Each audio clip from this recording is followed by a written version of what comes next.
Here we have an industrial sewing clutch motor.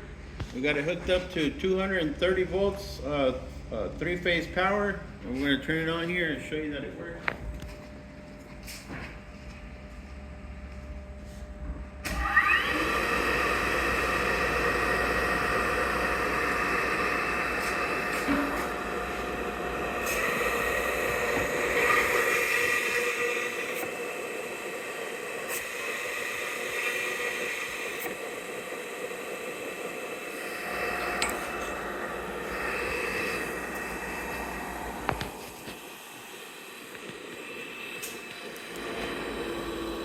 That is the sewing clutch motor.